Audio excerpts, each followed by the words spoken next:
We are going to start our webinar on a typical subject, knee dislocation, and our only speaker is Dr. Wakil Ahmed. Let me introduce some of our dignitaries are here. Professor Idris Ali sir, Professor Mohakul Bari sir, and Ali Bhai, অনেকদিন পরে দেখা, Dr. M. Ali, Senior Consultant, Ever Care Hospital, and our foreign friends, Dr. Rajiv, he is Associate Professor of Teaching Hospital, Nepal, and Professor Shafiqul Islam, Dr. Fazlul Haq Kashem, Dr. Farooq Kashem Bhai, everyone is there. এখানে আমরা সবাই সবাইকে চিনি, so we can start our program.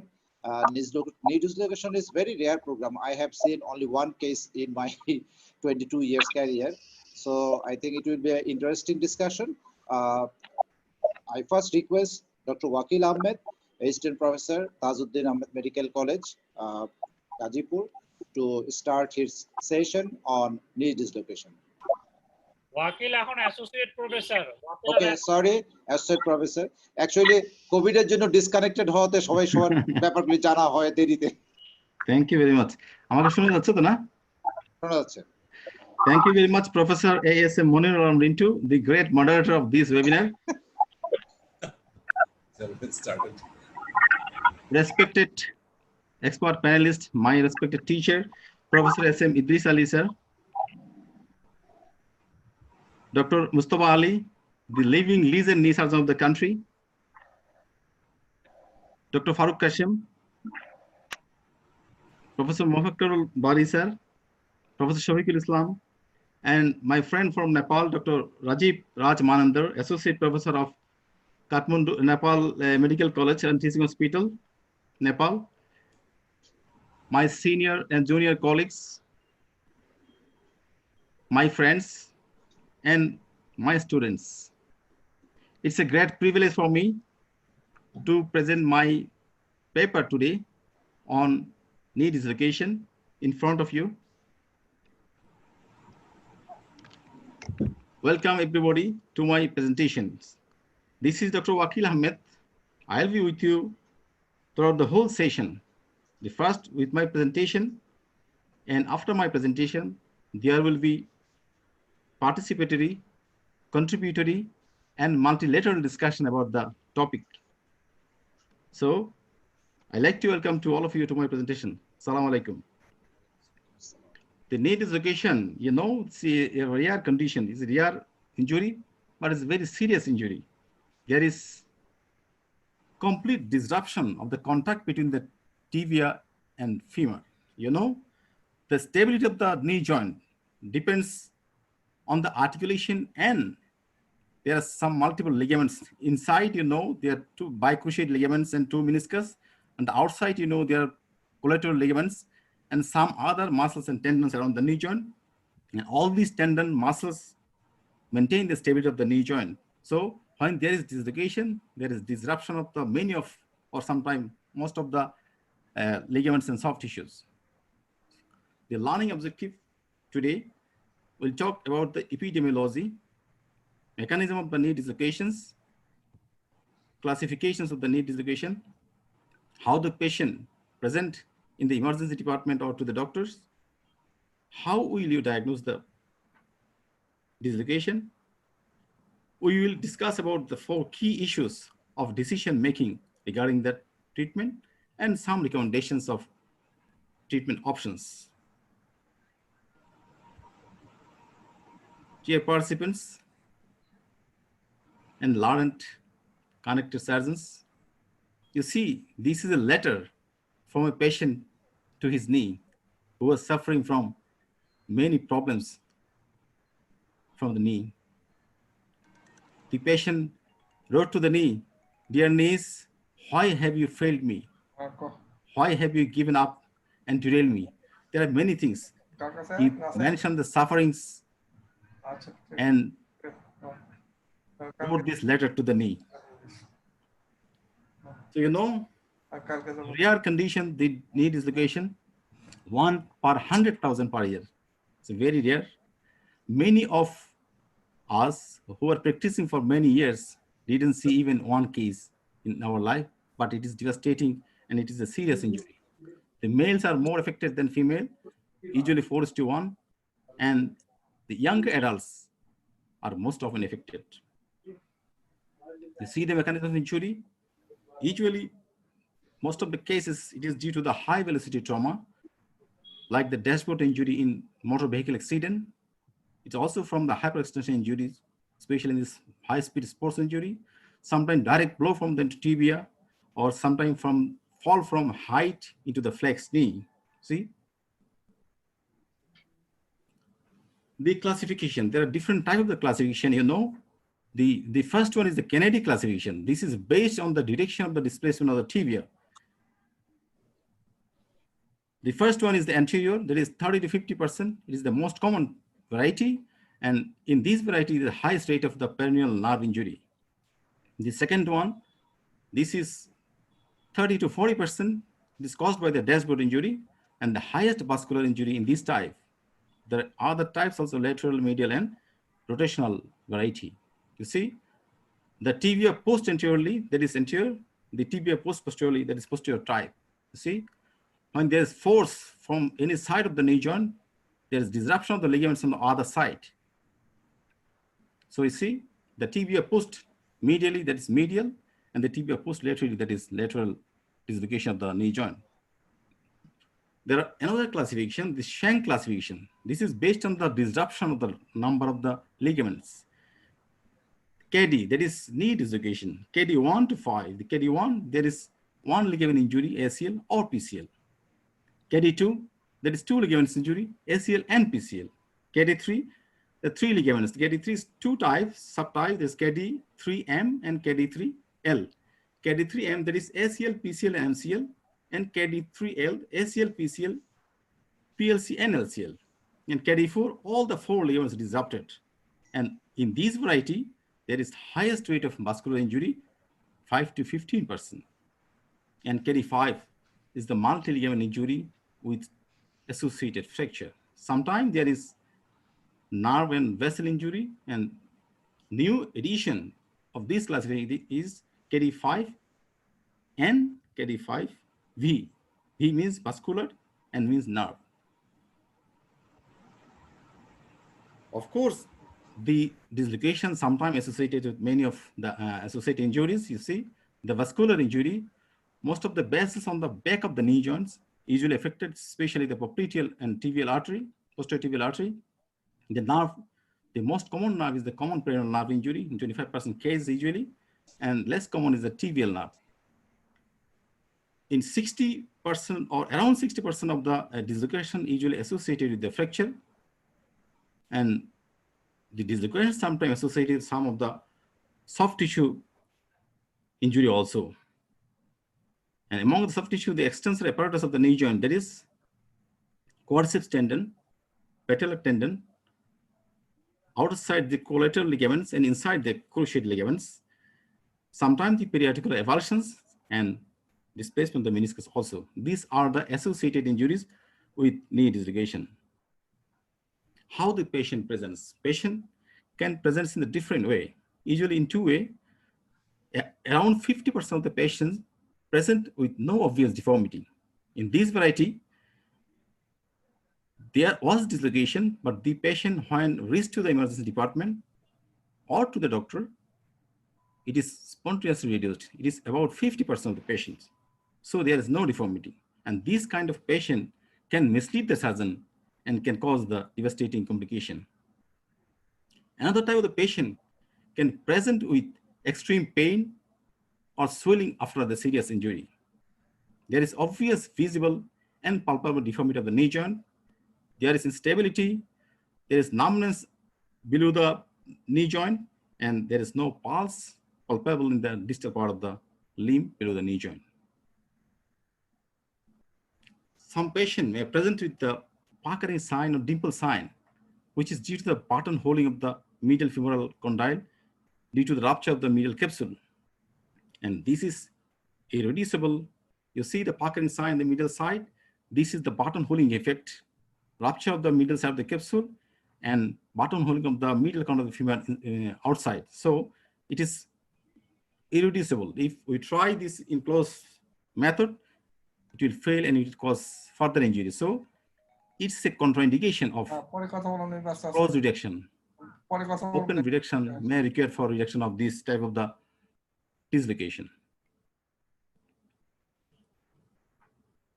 It's a priority to rule out the vascular injury before and after reduction. Reduction should be prompt, and before the reduction and after the reduction is a priority to rule out vascular injury. Is there any vessel injury or not? Especially the posterior tibial pulse and ADP, anterior arterial dorsalis pedis. Sometimes with normal pulse or presence of pulse, it doesn't indicate the absence of arterial injury. Sometimes there is pulse is present, but there is at the same time around the knee joint there is vascular injury. Because of collateral circulation can mask a complete popliteal injury.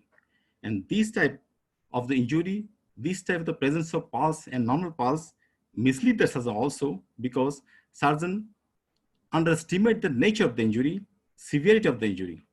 And that's why he doesn't call any consult with a vascular surgeon. And when the time passes, there is a devastating complication, limb threatening condition.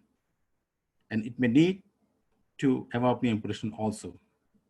So we should measure the ankle brachial index. You know, ankle brachial index, it is a ratio between the systolic blood pressure in the distal leg that is above the ankle and systolic blood pressure of the arm. If you divide the systolic blood pressure of the distal leg and by distal arm, if it is 0.9 or more than that, it's good. And at that time, we should monitor the patient repeatedly, hourly, up to 24 to 48 hours, whether there is any deterioration or not. And if it is less than 0.9, we usually advise for duplex ultrasound or CT angiogram to see the vascular injury or to detect it. When there is no pulse or diminished pulse in the distal part of the limb, that is ADP or posterior tibial, immediately after reduction, what should you do? So immediate reduction, reassessment, and we should not waste time waiting until the next morning. Let's see what's happening. Let's see whether it is improved or not. And this kind of attitude may lead to extensive tissue damage and may need to do amputation of the limb. So ischemic time more than 8 hours is a golden time, is a golden hour. More than 8 hours has amputation rates as high as 86%. In relation to if we maneuver it, we do it within 8 hours, it is 11%. So difference is very high. How can we diagnose the dislocation? Sometimes it is difficult because the spontaneous reaction may mislead. So history is very important. The patient will give a typical history, but physical examination in this injury is very difficult because of the pain. And if we want to assess the patient by any physical examination to see the instability, we should do it under sedation or under anesthesia. So anterior drawer, valgus stress, varus stress, or posterior sagging, all these examination we should do under anesthesia or sedation. And regarding the investigation, the plain X-ray is essential. It determines the degree of displacement or tibia and femur. CT scan, we can assess the associated fracture and fracture configurations. Doppler ultrasound, we can assess the vascular blood supply. And MRI, you can see the soft tissue injury, especially the ligaments. And if the ankle brachial pressure index is less than 0.9, CT angiography is strongly recommended. You see the CT angiography, there is a vascular injury in the popliteal region. So some of the surgeons who advocate to do CT angiography in all the patients following knee dislocation, because those type who present 50% of the type who present after reduction in the emergency department, or in those type where there is palpable pulse, but proximally there is vascular injury, this type of the patient may sleep the surgeon and may followed by a devastating complication. That's why some of the surgeons advocate to do CT angiogram in all the patients with dislocations.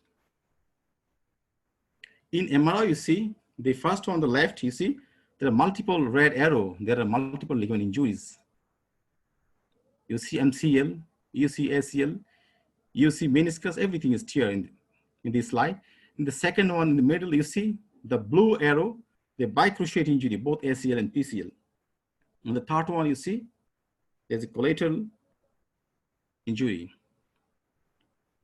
Here you see there is double PCL sign that indicates the bucket and tear of the meniscus. In the middle one, you see there is subluxation of the joint and injury of the both collateral ligaments. In the last one, you see the downward red arrow. There is a fracture in the tibial plateau and disruption of the collateral ligaments. At the same time, cruciate ligament also, because the site of fracture and there is the cruciate ligament harassment. So what should be the treatment plan? The goal of the treatment, what we want? We want a stable knee after treatment. We want a painless knee. We want full range of the motion of the joint. And at the same time, we want to go pre-injury state of the patient for an active life.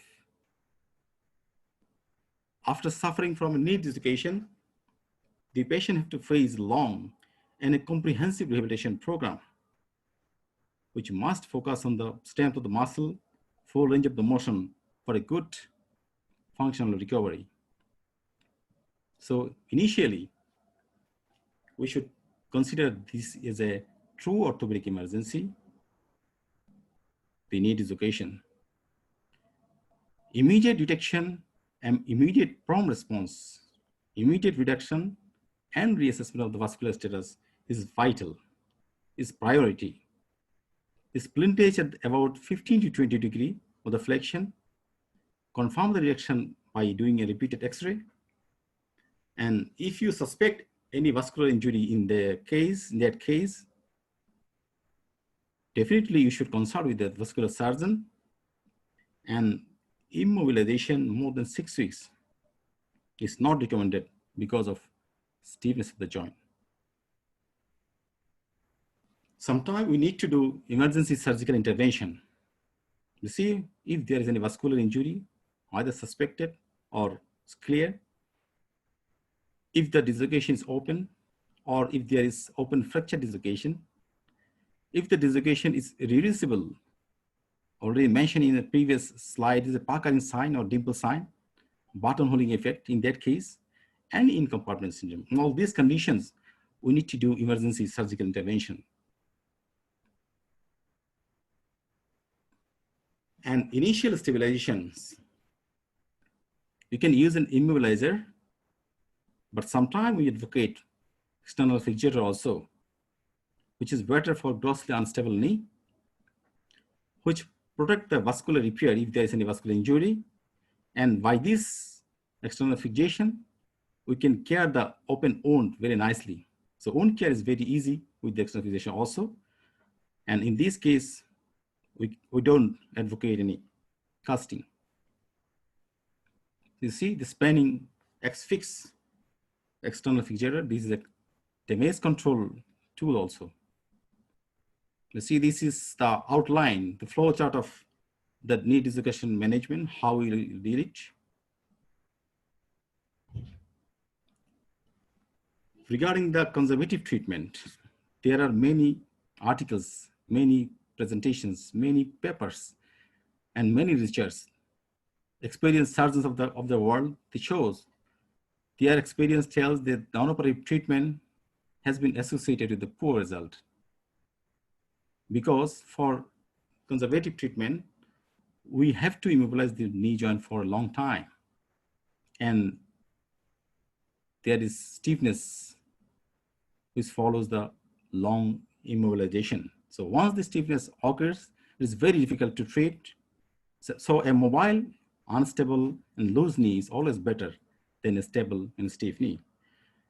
Stiff knee, always wait, but never give up the hope. You make hope, the hold on, pain ends.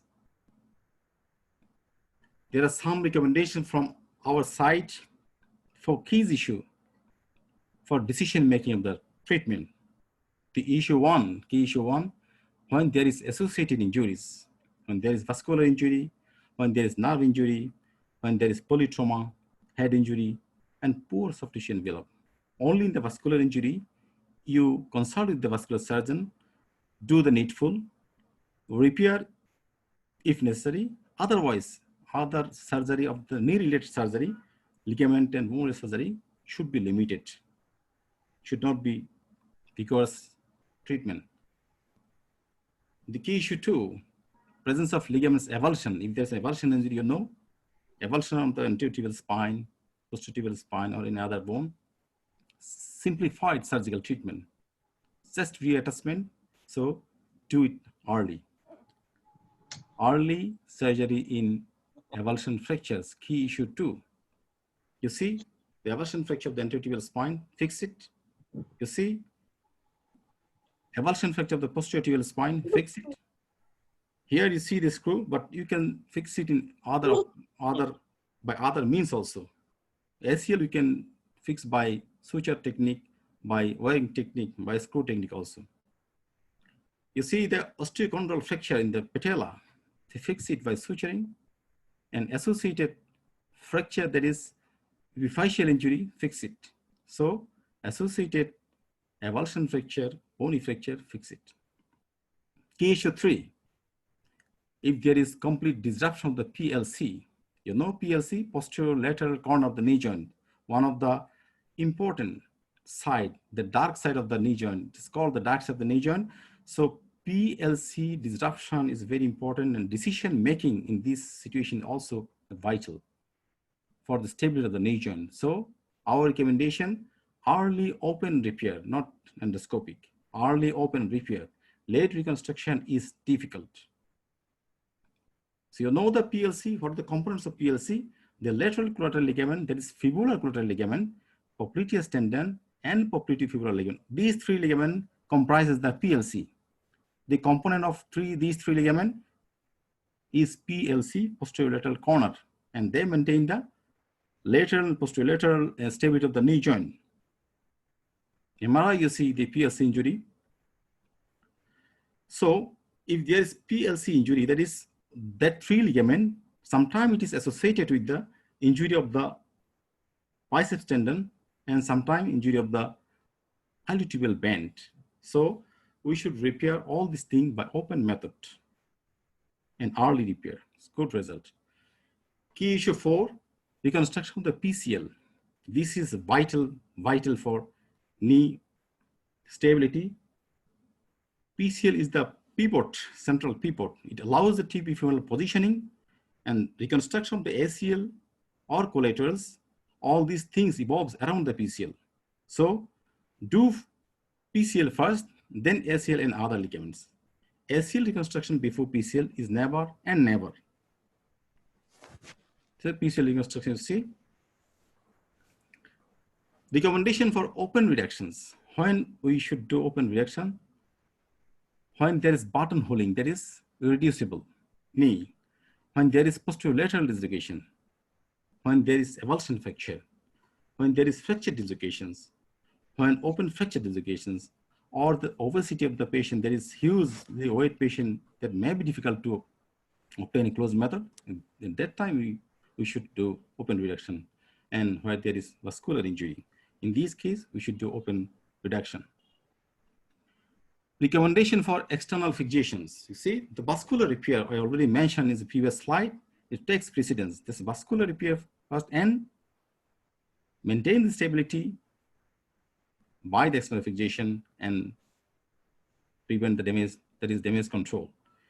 When there is open fracture dislocations, when there is compartment syndrome, you release, after release, if the patient is obese and if the patient is polytrauma. One thing we should mention here, if the tibial dislocation is associated with the polytrauma or multiple organ system involvement, we should treat the patient by ATLS protocol.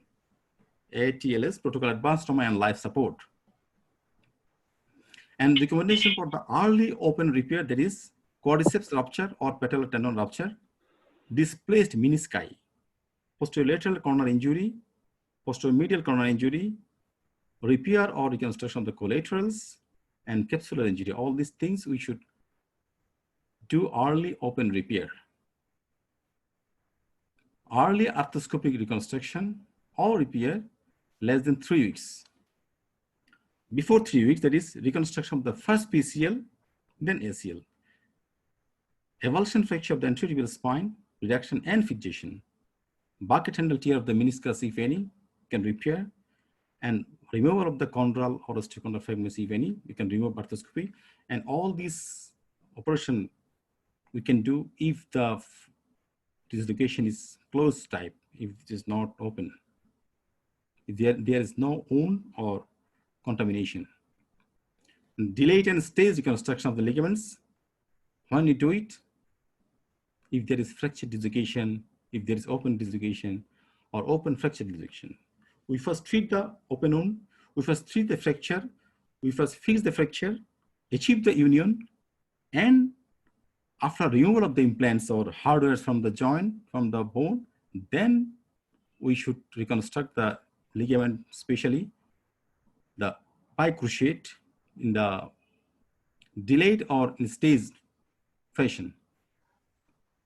So this is the sequence of surgery for traumatic knee dislocation. You see, this is for close the dislocation, that is dislocation which is not associated with any contamination or open wound. That is, you do the examination of anesthesia, arthroscopic evaluation of the joints, and then treatment of meniscus, osteochondral injuries, avulsion fractures, bicruciate, first PCL, then ACL, repair, augmentation or reconstruction of the collaterals, then radiographic reconfirmation, and comprehensive physiotherapy. Physiotherapy is important for gaining a full range of motion, muscle strength, and stability of the joint. Finally, the last, what about the conservative treatment? We already mentioned the result associated with the conservative treatment is poor, but sometimes we need to do conservative treatment in some patients, like when the patient is older, when the patient is sedentary workers, patient doesn't want surgery, when the joint appears stable following reduction, when both the collateral ligaments are intact, and when there is no associated neurovascular injury.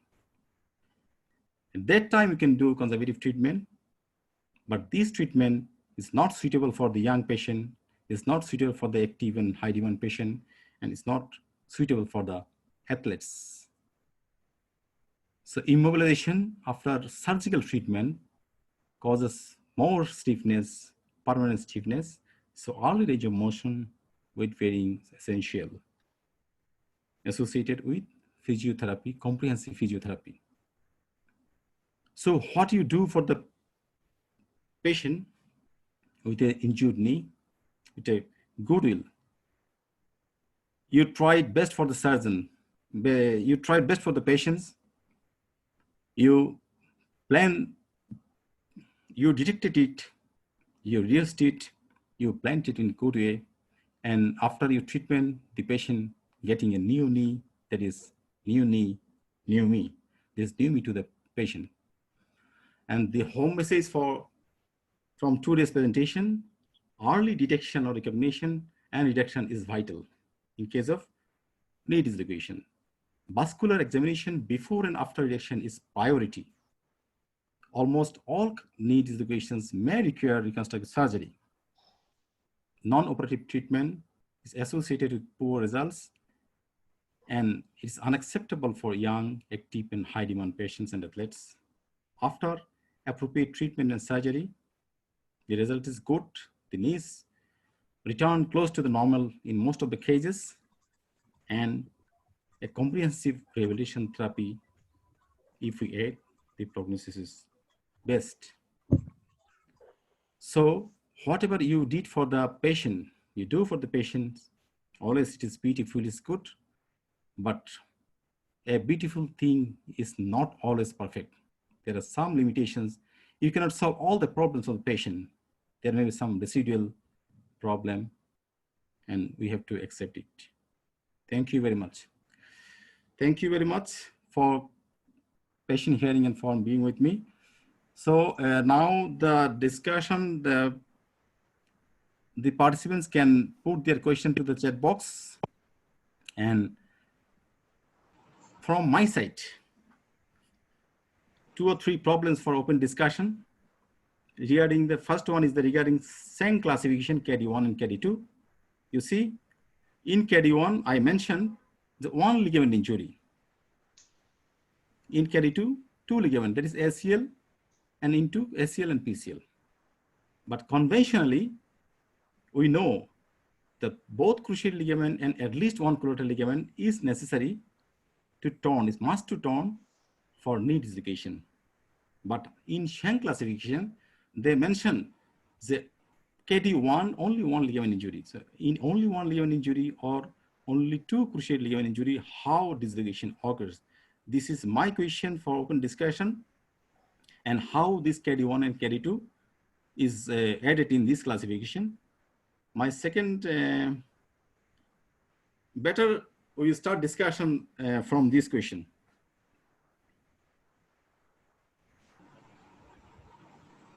Wakil, I think we have some question in the chat box also.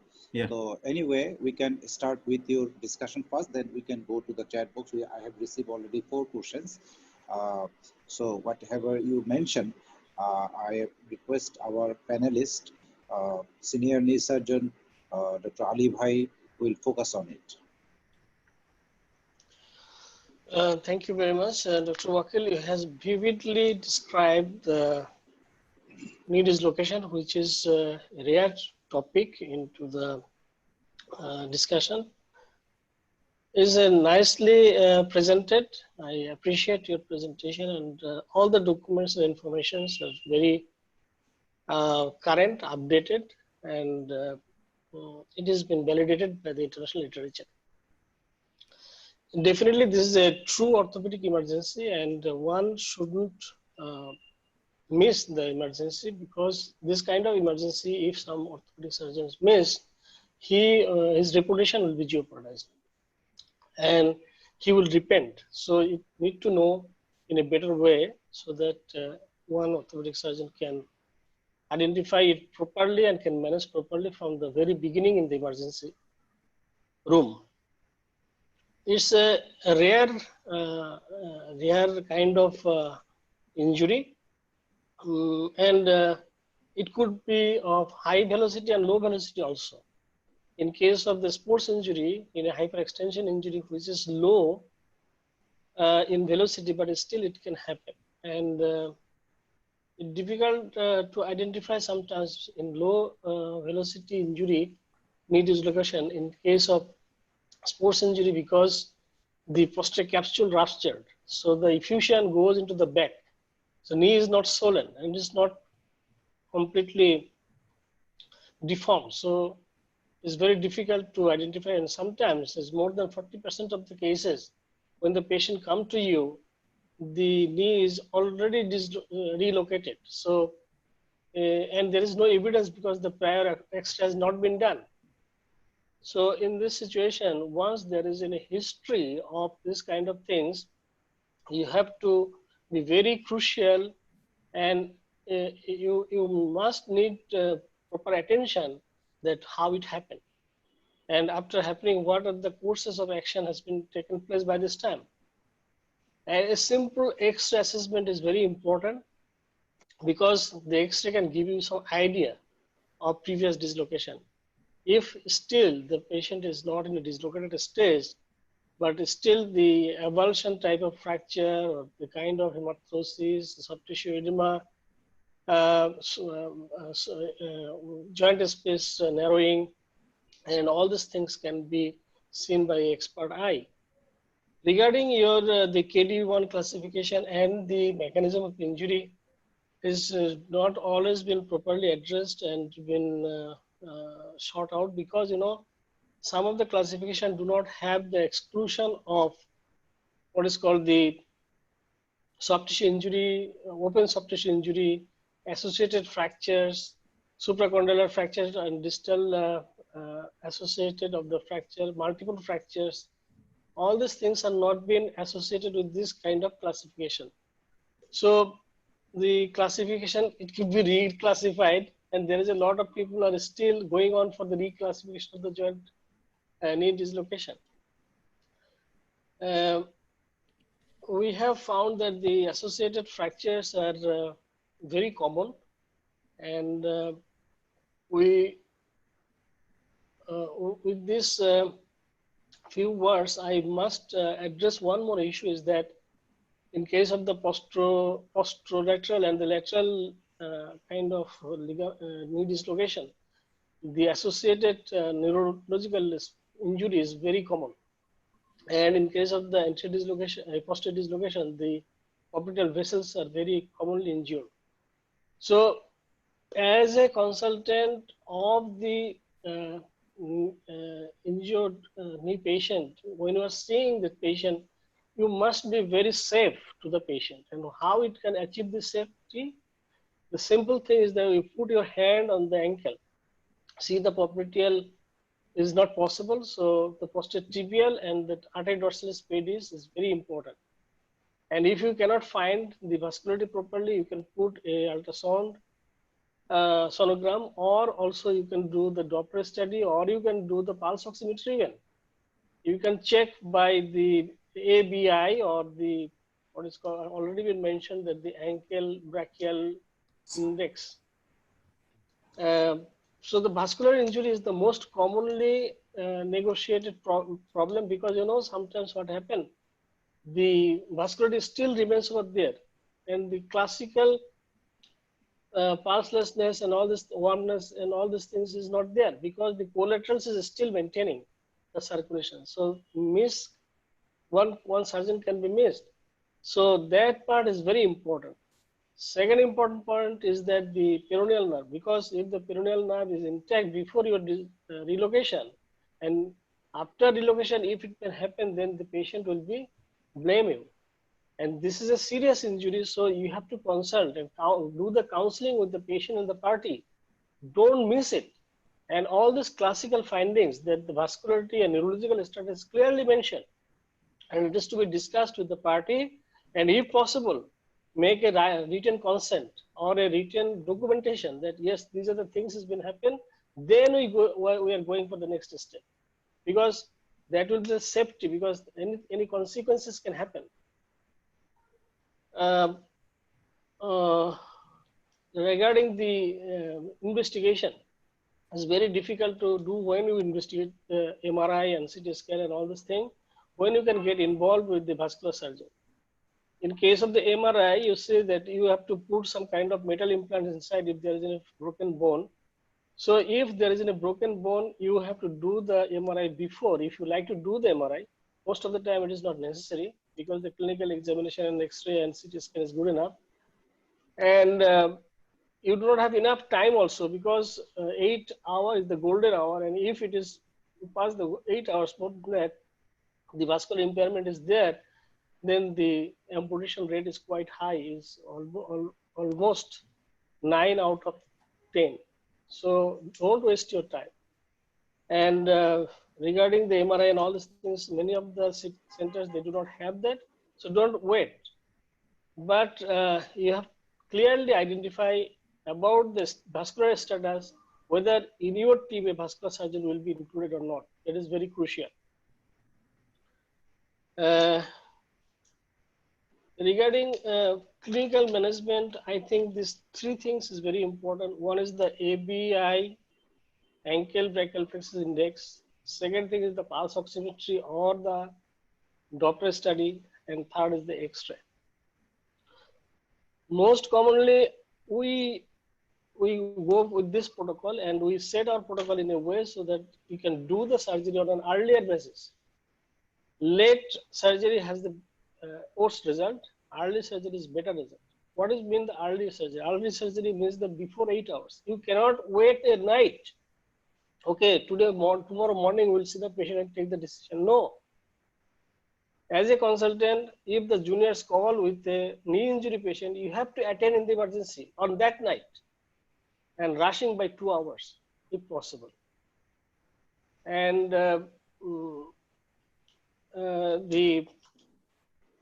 surgery timing should be by immediately, or if it is not possible, then you go by 10 days, 7 to 10 days, but not beyond 3 weeks. After 3 weeks, the surgical result, reconstructive result is very bad.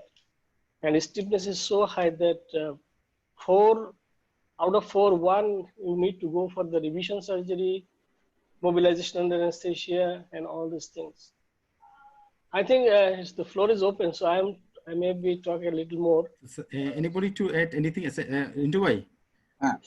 There are more questions up there. One thing I want to mention is that Colonel Abdul Kader is from Central Yes, Africa, yes, is connected yes. here. Yeah, And Ahmed multifilament. Shukunda from Malaysia. Welcome to them, and thank you very much for connecting here. And say anything to add in this question from Dr. Hassan Masood or from Rajib regarding the classification 1 and 2. I think that's a very nice question. Okay, that's a very nice question. Yeah. Now, I can just give you a hunch. I don't exactly know the answer, but I think what I would like to tell you is, in that classification, they write it's a multiligamentous injury with a disruption of one ligament. Yeah. KD1, right? Yeah. So what I was thinking is, maybe they are considering subluxations of the knee also. Yeah. With partial multi-ligament injuries with one single ligament disruption. Yeah. That's what I could decipher from that. That's the best I can decipher. Professor Hassan Masood, do you have any comment regarding this? Professor Hassan Masood? He's unmute. I think he's not unmute. Okay, we can go and another question, Wakil. Yes. It is from far away from Central Africa, Lieutenant Colonel Abdul Kader. His question is, do you address multifilamentous knee injury associated with the knee dislocation and with nerve injury in a single stage? I think it is discussed. Discussed vividly by Ali Bhai. Yeah. If anyone wants to add, Professor SME Disali sir is there. I think he's now in offline. One thing Okay.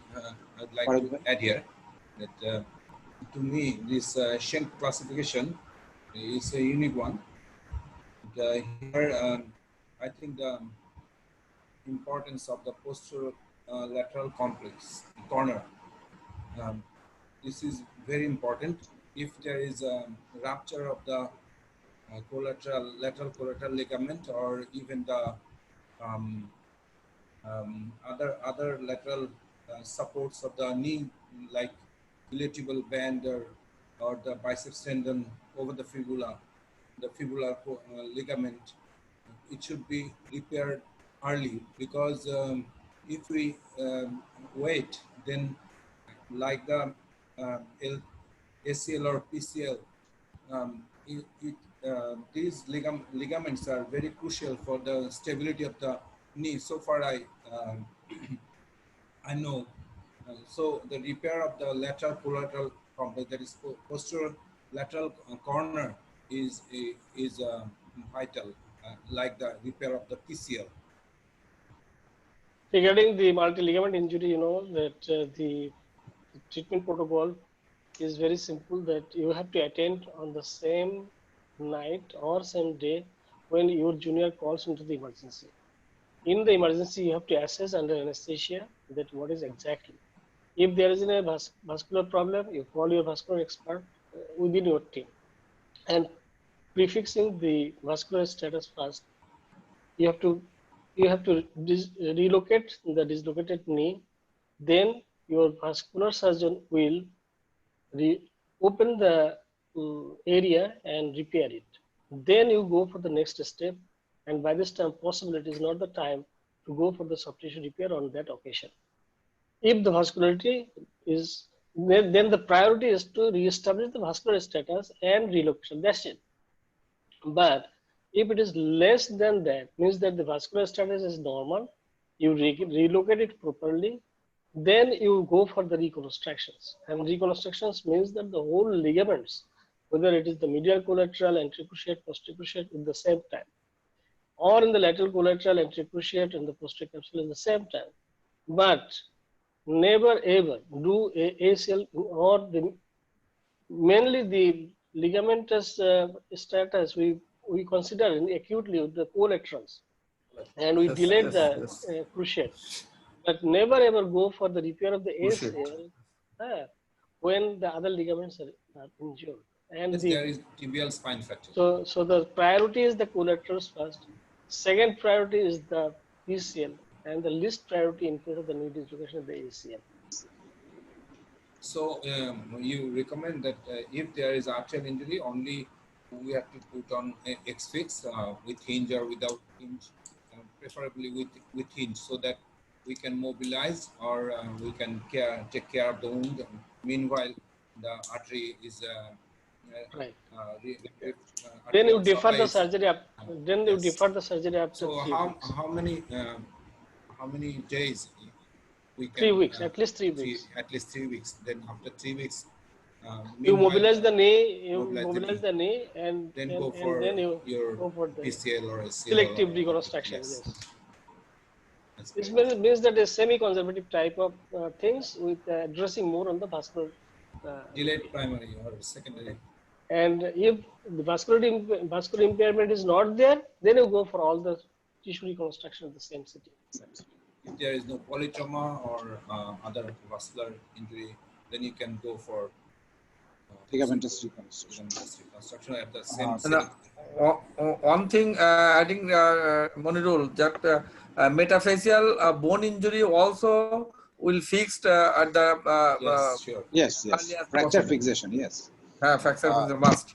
There is a good question also. I am saying that Professor Rafiqul Islam sir and Professor Dr. Alok Bisharda, Professor Mohammad Harun, they are also join us. Welcome. Another question is from Dr. Biplov. In case of children, what will be the protocol in knee dislocation and the major ligamentous injury? Wakil, can you focus on it? Yes, children, especially the skeletally premature babies, premature children, skeletally premature children, we have different protocol because there is growth plate. So if the age of the children is below 14, if it is below 14, usually we should do, if you have to do surgery, we should do surgery sparing the growth plate. That is, we should not cross the growth plate before 14, but after 14 we can cross the growth plate. So for before 14 there is different protocol. Reconstruction we should do, but without any injury to the growth plate, and after 14 we can cross the physis, no problem. It's a good answer. May I join one thing, please? Yes, sir. Yeah, as Dr. Ali, I was following Ali's monologue. In the second time, Ali has given the priority. He has mixed up the priority, but he didn't tell about the bone fixation, which Dr. Amir Hussain already told. Actually, there was very varieties of bone injuries. Say, comminuted fracture of the patella, condylar fracture, and I met a few cases where there is HOPA fracture. I hope that Dr. Ali or Wakil will tell something about HOPA fracture, because many of us do not know of it. Thank you, sir. They used to miss it. There may be associated shaft injury, which anyway, may need nailings. I want to mention regarding the fracture. In my presentation, I already mentioned that any associated fracture, fix it first. You achieve the union of the bone, then after removal of the hardware or implant from the bone, you do surgery in the lately. It may take time, even 1 year, even 6 months, because without achieving the solid union of the bone, you cannot reconstruct the ligament.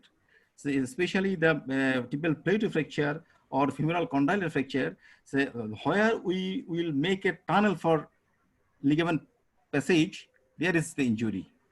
In the tibial plateau, we will make a tunnel, there is an injury, there is a fracture. So how you can make the tunnel? So you have to achieve the union first, you remove the hardware, then you do the surgery. In the latest, even 6 months, sometime it may take 1 year also. Thank you. Can I share my knowledge? Oh, sure. I'm going to leave if you allow me for 1 minute only. Elizabeth. I'm going to leave. I'll join another one. If you don't mind, please. Assalamu alaikum, everyone. So thank you, sir, very much for joining, sir. Thank you very much, Good sir. talk. Congratulations, Thank you, sir. Wakil, Thank you, sir. and the Thank you very much participants. for joining. Because regarding the knee dislocation, I want to add one thing, only this thing. You did not mention anything regarding the proximal tibiofibular dislocation at the simultaneously. Proximal tibiofibular dislocation. Okay. Yes. About the knee dislocation, what you mentioned and Ali told, everything is okay. Everything is okay. I put one question here. And second question is, what about the solution at the same time with the proximal tibiofibular dislocation? Okay, thank you. These are the two very good questions from the two giants of orthopedic surgeon, Bari sir, and this is a nice question, but I'm very less informed about your proximal tibiofibular dislocation association with the knee dislocation, because you know, in most of the clinical classifications, they do not include the proximal tibiofibular dislocation association with the knee dislocation. So I'm sorry, I cannot answer your question. Second is that the HOPA fracture. This is the intra-articular fracture of the condyles in a coronal plane. It's commonly missed and is very difficult to manage, and early management is very important, because without proper fixation, it will never ever heals, and it creates a painful knee. So identification and fixation is very important in case of the HOPA fracture. So regarding tibiofibular, proximal tibiofibular, I want to add one thing, that is, it is related to the PLC stability, posterior lateral corner stability, because collateral ligament is attached to the fibula. When there is fracture or dislocation, there is disruption of the posterior corner. So if there is any disruption, we have to deconstruct it. No, Dr. Wakil, corner is different, and proximal tibiofibular ligaments structure is component of the corner, capsules, and is a different. LCL different is joint. attached to the LCL is attached to the fibula. It's okay, but it is far lower than the fibular head. Yes. This is a different joint, and there's no relationship with the knee dislocation. Okay, sir. Thank you. So far, my understanding. Yes, sir. I agree with Ali sir. One book, standard book of knee, that is noise knee disorder. There is classification, various classification of knee dislocation, but in this book there is no mention, that is proximal tibiofibular Both joint. the Kennedy and the Schenck classification, there is no mention about the proximal tibiofibular. I can mention one topic is very important, that need to identify that the popliteal nerve injury associated with the knee dislocation. Yes. What is the treatment protocol of the nerve injury? When you do it, how we take care, and what is the delayed treatment? These are the very important questions and need to discuss. Please. Dr. Wakil. So, regarding nerve injury. Yes. Hello. I said regarding nerve injury, first I want to mention something, then you will add.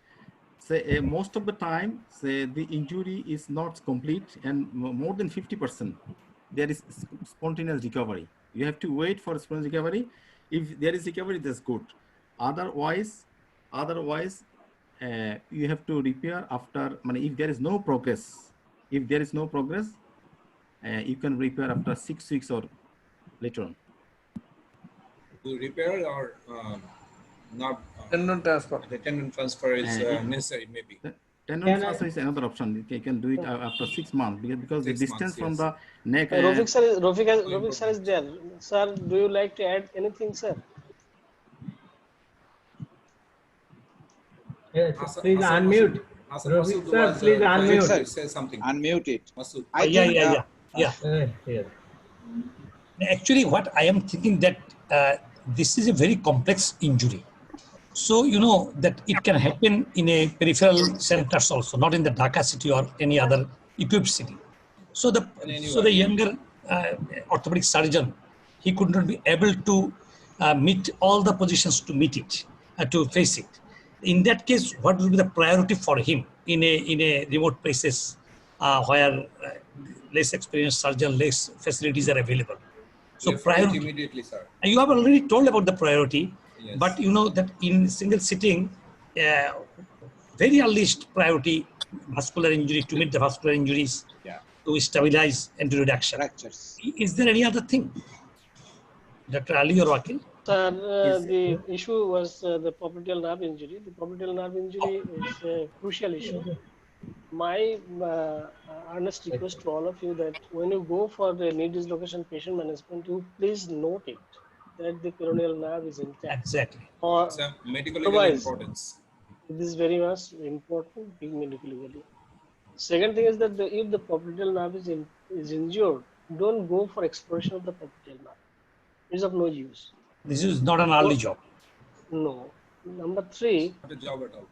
if you go for the watch and follow up that what will happen in the next step, say after 2 months you're seeing that there is nothing improving, then you have to re-stimulate all these things by the nerve stimulation and all these things. At the same time, you have to take care of the muscles and stiffness and muscle strengthening. But how long you have to wait? You have to wait to 3 to 4 months. Yes. If after 4 months there is no improvement and there is a complete transaction into the NCB, then it is better to go for the definite surgery in terms of the ligament transfer. Tendon transfer, yes. EP2 dorsum. Right. And before 4 months, it should not be done because it has been seen even after 5 months that the spontaneous recovery is there. And sometimes the recovery may not be complete, but it's still some amount of recovery that is enough for the dorsiflexion. Even not the toe extension, but dorsiflexion is sometimes possible. So don't hurry of reconstructing it for the patellar tendon. Sorry, tendon. Sir, Ali sir, I can say something. Please. Associated with if the dislocation is associated with posterolateral coronary injury, so you must go for within 3 weeks or before 3 weeks to reconstruct the posterolateral coronary.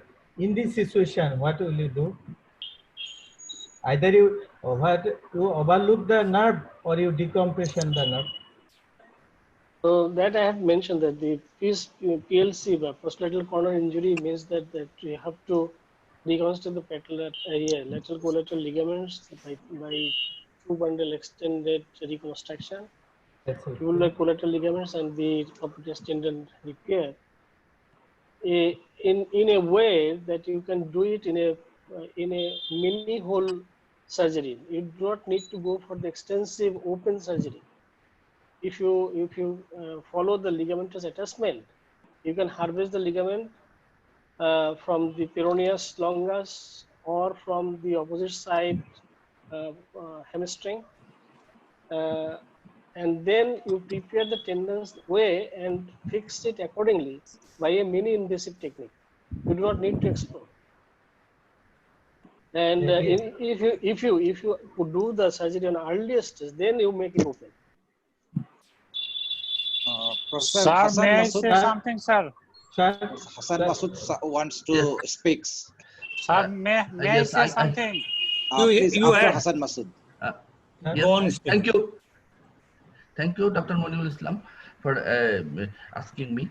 So, first of all, I would like to tell that you are discussing about the proximal tibiofibular joint dislocation. It is another entity. It is not mentioned in any classification of the knee dislocation. Okay, and second part of the discussion is that the prognosis of the common peroneal nerve injury is not good. It is bad. That is why it is maintained in maximum papers that to intervene it after 3 to 4 months, either in repair or any means, and after 6 months for common for TP2 dorsum. So it will be wise to wait. Okay. Dr. Monirul. Hassan Masood, may Yes, I sir. add something? Sir, Sir. may I say something? Yeah. Sir? Most of the time, it is not neurotmesis. Yes, sir. Yes, sir. Exactly. It is the traction injury. Traction So injury. what Yes. Ali told that to wait, because Yes. in traction injury you can wait, Yes. but in Yes. neurotmesis it is not. Okay. Exactly. Okay. Literacy- Fazlu is waiting. Sir এখানে আমি Monirul sir আমি এখানে Yeah. স্যারের সাথে আলী স্যারের সাথে একটু কথা শেয়ার করতে চাই when we go reconstruction the posterolateral corner, that is LCL popliteus tendon or popliteal fibula ligament, very anatomic one nowadays, Lapradi technique or modified Lapradi. In this situation we must explore and decompress the common peroneal nerve. If it is okay, left it alone. If sometimes most of the neuropexia, but most of the literature shows you must decompression it, and after 3 to 4 months or 6 months there is no recovery, then you go for tendon-duster. Sir, it is sorry, excuse me, this is latest literature. Last week I have seen by another human meeting of Canadian Kevin Peter, world famous knee surgeon. This is from the taken. I Thank think you, sir. Dr. Go on. Fazlul Haq Kashem. Dinto, I want Yes, to say Fazlul Haq something. Kashem. Yes. Yes. Your floor. In reference to Rafiq sir's speech, I want to say, as Rafiq sir was mentioning, in a peripheral region, remote area where the facilities is not that much available. But I want to say, yet in Dhaka city, knee dislocation is a very complex scenario where the total articular surface is disrupted, the ligaments are injured, vessel might be injured, and there might be also associated fracture. Then I will request these seniors and who can understand better to say a protocol. And as Wakil shown the angiogram, how many centers in the Dhaka city there is the facilities to do a angiogram of the knee joint? And if there might be a vascular injury, fracture, there might be ligamentous injury, then what should be get the priority? How we will approach? And what will be the protocol? This has been mentioned before, but I like to repeat. The junior doctor who is in emergency duty, when there is a knee injury patient, must have an X-ray. After having an X-ray, touch the patient, see the vascularity. If you don't feel the vascularity properly and have a doubt, put the axillary cup, the brachial cup and the ankle cup of blood pressure measure, and systolic pressure of the ankle cup divided by the brachial systolic pressure. If it is more than 0.9, don't worry. If it is less than that, put a pulse oximeter over here, or you may do a Doppler study so that you can feel the pulse by ultrasound. And if still by 1 hour or 2 hours you find that this is progressively going bad, by this time you have given a call to your senior that this is a situation you need to attend. Then your senior will come by as early as possible, preferably by 2 hours, and assess the vascular status. If he include the vascular surgeon, do immediately explore the things, X-fix, repair the vascular injured part. But if the vascular part is not injured, then you dislocate, relocate, and X-fix and can wait, or you can refer at that time. But before that, there is no way you can defer your problem to another shoulder, because by this time the patient will lose some crucial time. To waste time of more than 8 hours, you know that the 9 out of 10 you need to go for amputation. So you cannot wait. So you must be very vigilant, and your team must be very expert to take care about the knee dislocation. Can I add here something, Ali bhai? Oh, have you finished? Please, So please. if our doctor is say in a remote place, so he will assess the situation, and if he finds the pulse is diminished or diminishing, then after relocating the knee, I think he should put on a back slab and immediately refer to a center where there is a vascular surgeon available. Otherwise, if the pulse is deteriorating, what he will do at that time? He has nothing to do if there is no vascular surgeon there.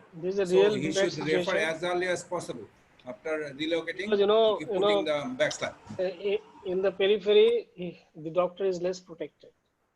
If he is going to handle this kind of thing, and then he will be in a problem. after a few hours, he finds that it is going down, the knee becomes pulseless and this limb becomes Getting cold blackened. and is blackened. Then the people will just do whatever they like to do. Yes. So in this situation, you must be vigilant. That is, I'm telling that if you put the pulse oximeter and do the Yes. ABI and having the things, and you predict that something maybe going wrong, You explain you to show the that party. where the facilities are available. Yes. So nothing better he could do. Just checking it. Yes, one thing you have to do. One thing you have to do is that you have to translate the upper end of the tibia, and then put a back slab, and then you have to, without back slab, you at least you have to put I was telling like a that. simple antibiotic and the painkiller and the back slab. Ali, whether back slab will be good or the fixator, as you have mentioned. Fixator, that will nowadays is not possible for you. That will be delayed. Because it takes some time to put it in. Yeah. Time And is very as this is not a definite treatment, and you are if in it is in confusion Pabna or it is in Noga. The fixator is quite available nowadays. With all then you can go, then you can do that. If you are confident to do vascular surgery, then you can do we can emphasis on that doctor who are working on the emergency, they should at first identify the vascular problem. If there is problem, they should reduce the dislocation and apply a fixator. Again, we know at least in the whether it is in the Pabna or Kurigram or anywhere, at least there is an orthopedic surgeon and he can put a external fixator. And I think the vascular surgeon, they will be not able to repair the vessel without fixing the bone. Stabilizing. Stabilization. Sir, I disagree with Kashem bhai. Disagree with this. Now, can I say, dear moderator? You start saying. It is either Upazila Health Complex or district. They do not never touch this patient. They always refer to the district hospital or other tertiary level hospital. In this situation, first, regarding the fixator, if there is no open wound, if there is no vascular injury, if there is no associated other multi polytrauma patient, just you read preoperative X-ray examination and reduction under anesthesia. Then keep a immobilizer. Nowadays there is a tertiary level, or if it is in local town, then it give a that support splint, posterior back slab. Then it is referred to the tertiary level hospital. Otherwise, if now apply without multiple external injury or soft tissue injury or any immediate fracture, you do not know apply any external fixator. Because if there is a vascular injury, you will not advise for external fixator? Yes. If there is vascular injury, there is must. I am saying this. Discussion is on vascular injury. The discussion is I going am on saying about the patient of the vascular injury. If the doctor identified if there is a vascular injury, then external fixator. Yes. There is a lot they of will things reduce the fracture and apply external fixator, and then they will refer where the vascular repair is possible. This is I am saying. No doubt. Yes. I can add one thing. I can add. Yes, sure. Dr. Monirul, I can add one thing. Before all of those treatment, you must counseling the attendant of the patient, because many time you can lose the limb. Yes. So that Ali before told any several intervention, times. any intervention, you counseling the patient, and then if full reduction can be done at the periphery, and if not possible, and then refer to better center where angiography and vascular surgeon and experienced surgeon is available. Can I add one thing in this issue that I think, to my opinion, for a young junior surgeon working at a remote place, it will be safer for him to put on a back slap quickly and refer him to a center where there are facilities to do recheck and do other things. Our safety is the ankle brachial index. So ankle brachial index is normal, then he can wait.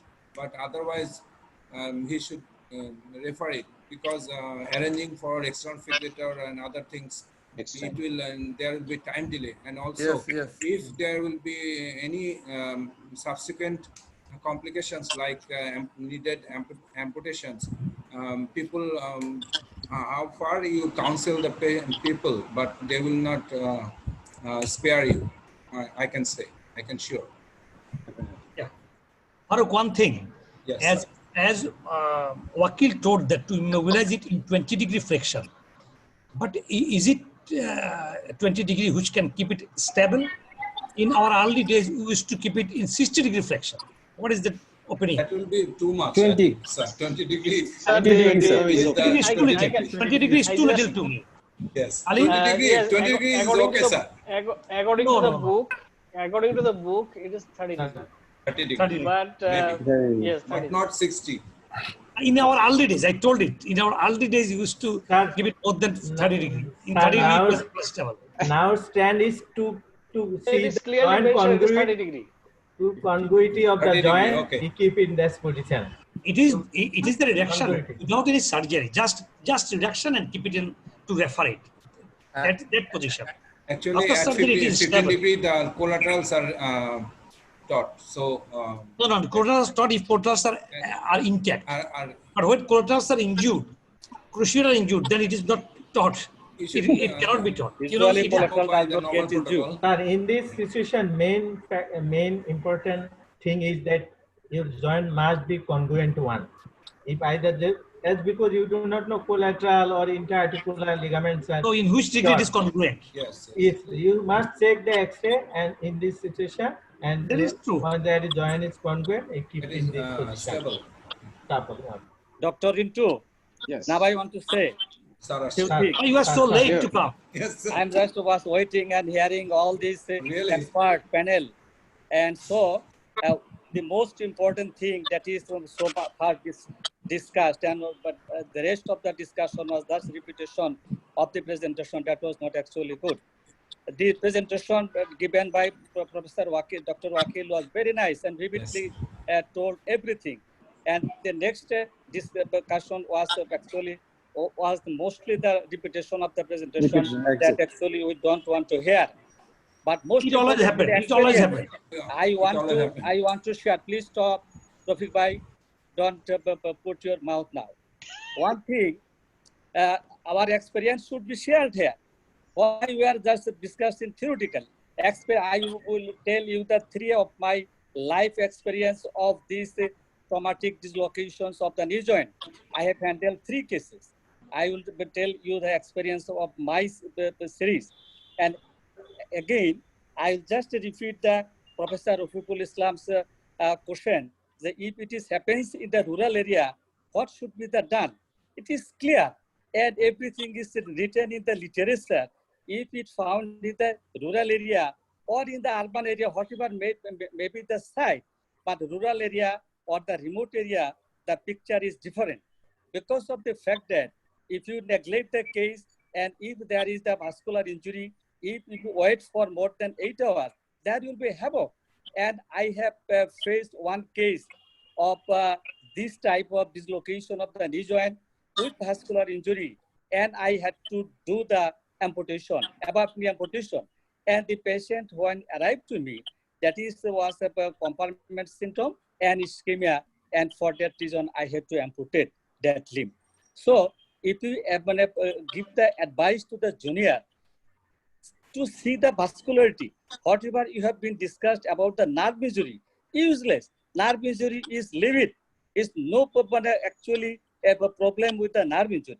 Nerve injury is mostly either neuroplexic or axonometric type of nerve injury, not the neuromasses. What about the Dr. Ali was telling, repair of the nerve and such and such. This is of all that are not the option, because in dislocation of the knee, there is no total disruption of the nerve.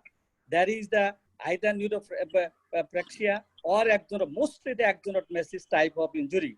But in axonomesis, as you everybody know, you cannot go for the repair of the nerve. You will have to wait. So the question of nerve injury is not that very emergency. Emergency is the injury of the vessel. If the vessel injury is there, then you will have to assess. If you after reduction, if pulse is regained, if AB I is more than 0.9, which is easy to measure. You can measure the blood pressure above the ankle joint. We can measure the blood pressure at the brachial artery level. So we can assess this thing very nicely. And vascular status without the CT angiogram, clinically, by this measurement, you can assess either by seeing the pulse and ABI. So, Dr. Idris, these all have been discussed. You did not add any new thing. Then you are telling that nobody added new thing, but you did not add anything. Told about the You repair. being the expert of opinion, you have been called to talk. We are waiting for you talking. Dr. Ritu. Last of the moment, you become so he has to talk. Okay. My name is Dr. Rafiqul Islam, not Hussain. Okay, please. Can I please, sir? Tertiary center, please. Sir, one thing, sir, please. Vascular injury that you must apply. Most of the, not most, every orthopedic surgeon can apply the X-fix in the any center, even in the Upazala level. So if vascular injury is suspected, then you must Sir, apply. we have agreed in that issue already. Okay. Sir, Now my one thing I would like to add. We have some question at your. This is a monologue. I am not finished. Hey, Rintu bhai, apnar hate nein. Sir, Please, I have not finished. with due respect, I would like to tell our Professor Idris sir that no one actually mentioned about the repairing of the compound nerve. Everyone said about waiting for 4 months at least and one Dr. Jahangiri left the issue about when you are going to repair LCL, that is lateral that is that good. complex. That is good. Then you can do have a look. Have a look and you can decompress. That is another option written in the literature. And discussing theoretical is very important for the juniors. Dr. Ali, please. I will just tell me my two of my cases actually that I have faced in my life. Sir, one important issue has not been discussed. You can take a advantage of discussing that part. That what would be the approach of surgical approach in case of the dislocation, and what is the importance of the decompression at the just post dislocation status of the knee. These are the two issues not been discussed. You can talk on that. Okay, fine. But before that, I'll just tell one or two my cases, just share about us. One case I faced the anterior dislocation of the knee with the avulsion fracture of the tibial tuberosity, and that is the open injury and open dislocation of the knee. And in that case, actually, that was the havoc, and all the soft tissues, collateral ligament, except PCL, ACL, everything was just like injured in that way. And what I did, actually, I fixed a anterior tibial tuberosity by screw and minimum surgery. Already been said, you do the minimum. Don't go for the total reconstruction of all the ligament, ACL, not everything. And I just fixed the tibial tuberosity, and in 30-degree flexion, I put two cross 3.5 KY, and I kept for 4 weeks. And after 4 weeks, I removed the KY and given the brace, and actually on long-term follow-up, that is in a 10 years follow-up in that patient, that is doing good. No stiffness, complete flexion, extension, and he can walk, and he is a businessman, and he can run and do everything. This is case one. And another case with Hoopa fracture. Actually, I and Professor Rafiq did this case with the dislocation of the knee with Hoopa fracture, and fracture of the probably that was a fracture in coronal plane in lateral femoral condyle, and we fixed the lateral femoral condyle, reduced, and this also was managed by cross wire. And then this case also the result was minimum surgery. Minimum surgery was done, and the result was good. Actually, and another case already I have told, I had to do the amputation because the patient came very late, and that is the actually ischemia of the and compartment syndrome develops in the leg. So I had to do the amputation. This is the three cases actually. I will appreciate if you discuss about the approach, surgical approach, and the decompression of the lower limbs in case of the in case of the dislocation of the knee. Please, Dr. Actually, approach in case of close and open, it will differ. If it is a close injury, then we will always try to do the actually if there is an injury of the meniscus, intra-articular structure like ACL and PCL, most recommendation is that if it's possible peripheral tear, go for the repair of the meniscus. And if it is a PCL, if ACL injury, it is better to keep it, not to do anything in that. No, this is the policy. I am telling about the approach. Standard Dr. Wakil, Dr. Wakil can help. Wakil, sir, we can shift from here. Whatever the our senior Dr. M. Ali Bhai proposed, I think Wakil, you can focus on before that, Nintu, I'd like to add one thing. As this is a teaching session, and the topic is a very rare injury. So I think the theoretical discussion here is of very importance with due respect to this sir, because many of our junior students who never saw the knee dislocation, they are watching. So theoretical discussion, of course, is of utmost importance. Knee joint is only 2% dislocation. 2%. I think Wakil, you can focus on the procedure. Thank you, sir. Approaches of the treatment depends upon the type and nature of the injury. That is, if it is closed one protocol. If it is open, there is open fracture dislocation or associated fracture as malpolytrauma.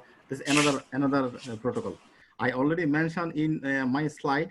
If it is closed one, you see.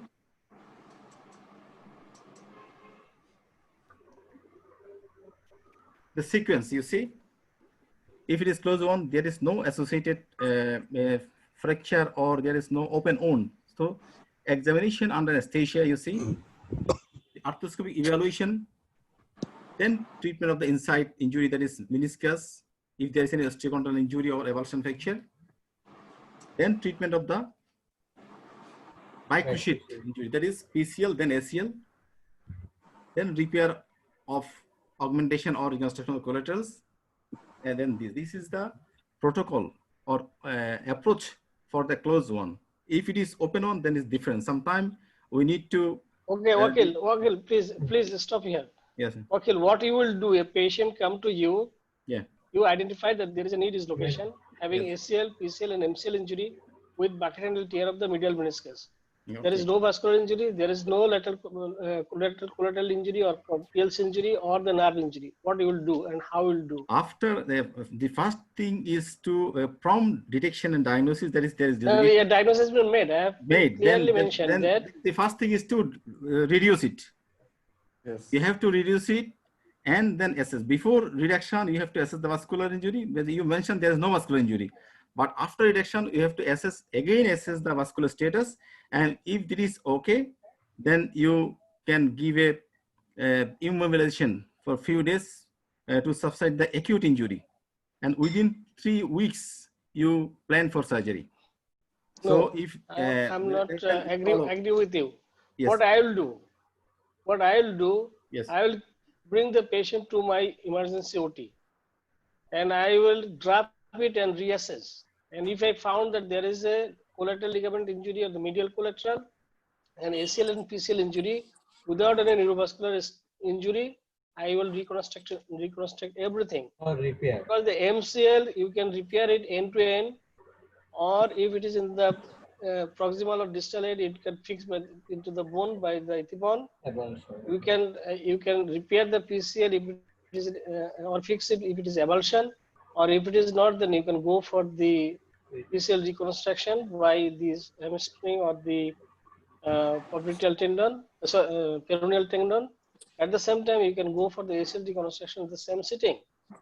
So why you not do that? Why you delay 3 weeks? Because in 3 weeks, because this is a serious injury. Dislocation is caused mainly by the high velocity injury. So you have to wait to subside the acute traumatic inflammation for a few days, and then you do the surgery. But if there is blocking of the knee even after reduction due to the buccal tear, then you have to do it in emergency. In my presentation, I already mentioned different things for emergency surgery. If it is closed one, you can fix the avulsion fracture immediately. You can do the open surgery, but it depends on the situation of the injury.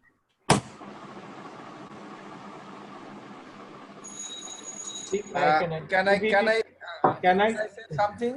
Yes, sir, if it is posterolateral injury without vascular injury, Dr. Wakil, you must open in this situation. I already mentioned that is early repair. Early repair. If posterolateral, that is invaginated of medial capsule. I already mentioned early repair. If there is any posterior corner, you see here, early repair, early open repair. Early open repair. The complete disruption of the PLC.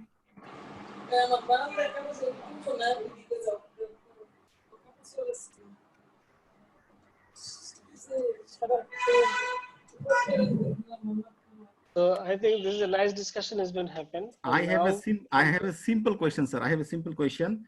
Dr. Farooq Kashem sir mentioned a very nice thing for the rural, remote area, doctors of the remote center, that is where there is no angiography facility, where there is no Doppler ultrasound, and for the rural doctors, ankle brachial index is a tool. Ankle brachial index, you can measure it by blood pressure machine. So it is a tool. The junior doctor or rural doctor can assess the condition of the joint by detecting the ankle brachial index. That is the important point. Another point, after reduction of the joint, after any injury, we have tradition to give a back slap or a plaster. But after reduction of the knee joint dislocation, what is your recommendation to give a plaster or anything else, and why? I also put my description earlier in the chat box. My simple idea is that if you can relocate, it is better to go a cross pin fixation. If you do not have the X fix, you just anteriorly translate the upper end of the tibia and keep the position in 30 degree and put a cross K wire. That will be suffixed to not to make the stability and further management. So the initial management may be better to go for a cross pin fixation. Simple. Not to do simple. Okay, thank you. I can share my. Sure. Go ahead. Yes. If it is reduced, if it is stable one, by after checking the X-ray, I just apply immobilizer. It may be plaster or it may be other available market now, commercially available knee immobilizer. And check after 2 to 3 weeks, I check it is congruency okay. Then I go for further ligament reconstruction. So I do not. You are right, GM Jangir, that you say that 50% of the cases it is like that. Yes. But the rest of the 50% you might need the subluxation, and for the correction of this subluxation, you need a special kind of intraosseous thing so that it is not subluxated posteriorly or anteriorly, or the congruence has not been maintained. At that time, you can go for a X-fix or a cross care. Yes, in this situation, you can apply cross care or external the problem with the plaster. The problem with the plaster is that that 50% patient who are coming after reduction, there is misguiding the surgeon. There is some of the patient have distal pulsation, but there is proximal vascular injury. So you need to repeat the examination, repeated monitoring of the patient. So you should use the immobilizer, not the plaster, I think, because repeated examination is necessary to be, especially for 24 to 48 hours. Sometimes some of the patient may deteriorate. So that's why immobilizer is better than plaster, I think. So many times the vascular injury is masked by the collateral, strong collateral. So yes, you're right. You have to yes, wait you're for right. 24 hours at least. And one thing Dr. Alibhai mentioned, I think this is of utmost important of modern day our practice, because many times the that is the common peroneal nerve injury was not there. There the people can raise the grade toe, but after relocation it may deteriorate. So you have to counsel the party before.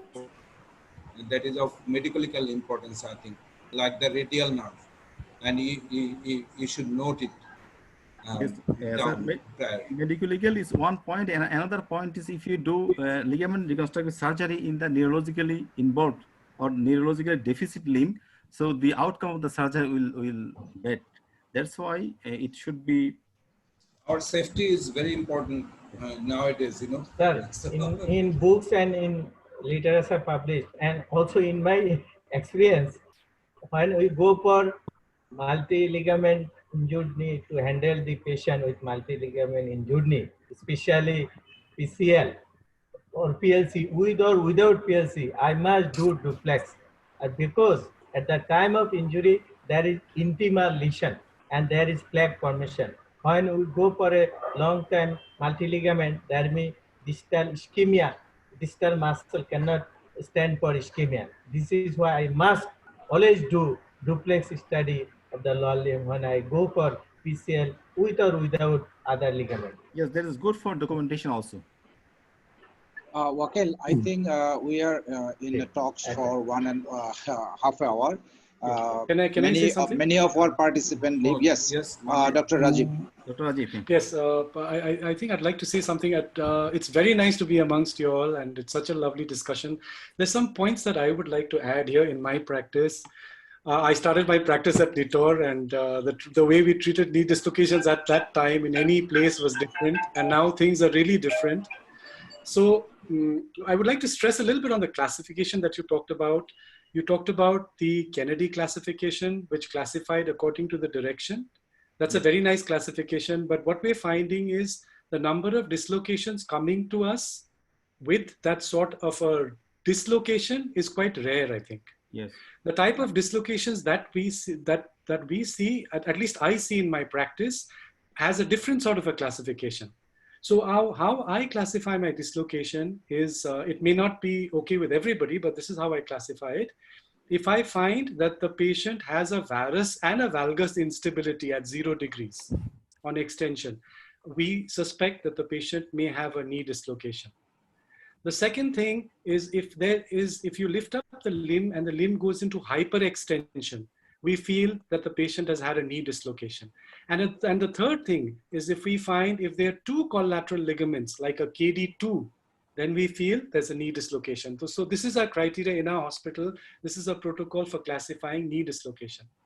Now we see we were always classifying knee dislocations according to the Kennedy classification, according to the whichever way the tibia goes.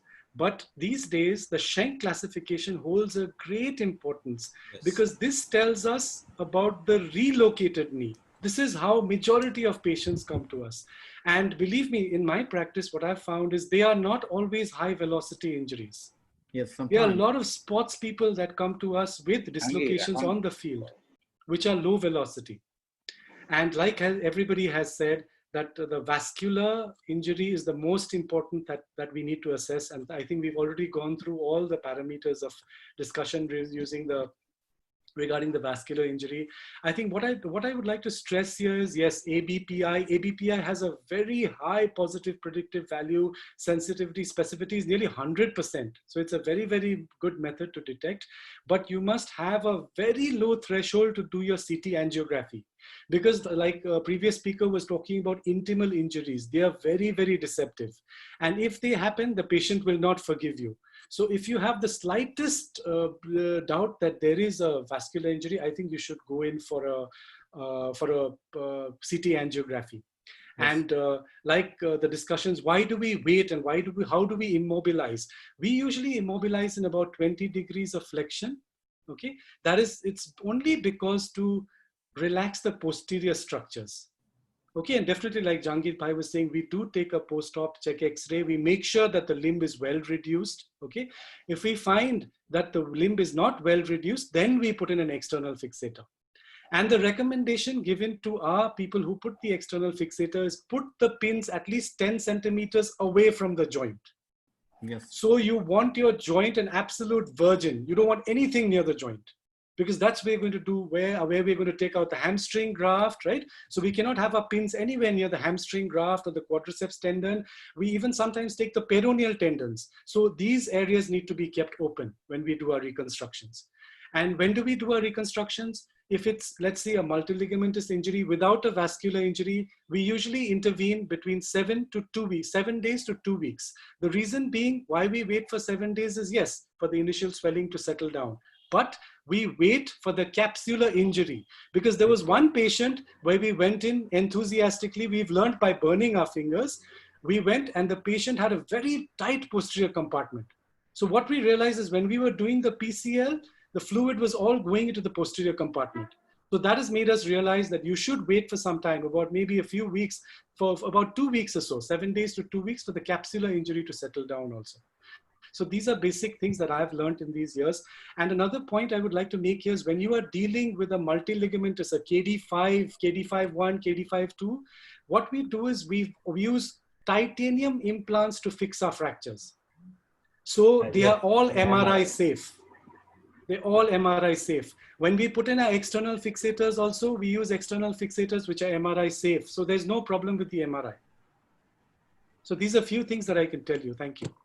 Thank you very much. Compartment release in case of the knee dislocation. Do you have any idea about Dr. Wakil or Dr. Rajiv? Compartment release after a compartment syndrome? Compartment syndrome after knee dislocation and its treatment. Do you have any idea about that? We have seen one compartment syndrome, sir, with the knee dislocation, and we have gone in for a complete fasciotomy after the release. And we have used an external fixator to fix that knee dislocations after that. And that patient was treated, I think, about 4 to 5 weeks later with he had a multi-ligament, I think all his 4 ligaments were gone, sir. So we released the compartments. After 4 weeks, we went in for reconstruction. So means that you have to keep in mind that you may extend the medial approach to take care about the inside of the knee. At the same time, you might release the compartment so that the vascular impairment can be taken care of. Yes, sir. Thank you very much. I think we are almost in the end of our webinar session. Thank you particularly to our overseas participant, Dr. Rajiv, Dr. Suporno Bahar from Malaysia, and Lieutenant Colonel Abdul Kadir from Central Africa. And thanks to all of the participants, because we have a very good discussion in such a time with such a very uncommon but very dangerous knee dislocation, I must say, because due to unavailability of vascular surgeon and due to other facilities lacking in the periphery, it's most of the case fail. Thank you very much. And I think we have another webinar on next Friday at the same time. And Dr. Jahangir will inform you regarding this, and they will show another. There is a letter jet procedure in recurrent anterior shoulder dislocation. And we have I think you will all participate in this. I invite you to participate in that. And thank you very much. Have a good day in such COVID situation all over the world. We'll pray for everyone, for each other, and say goodbye to you. Thank you very much. Thank you, Rajiv. Okay, thank you. Thank you very much. Bye. Thank you, Yourself. Thank you. Thank you.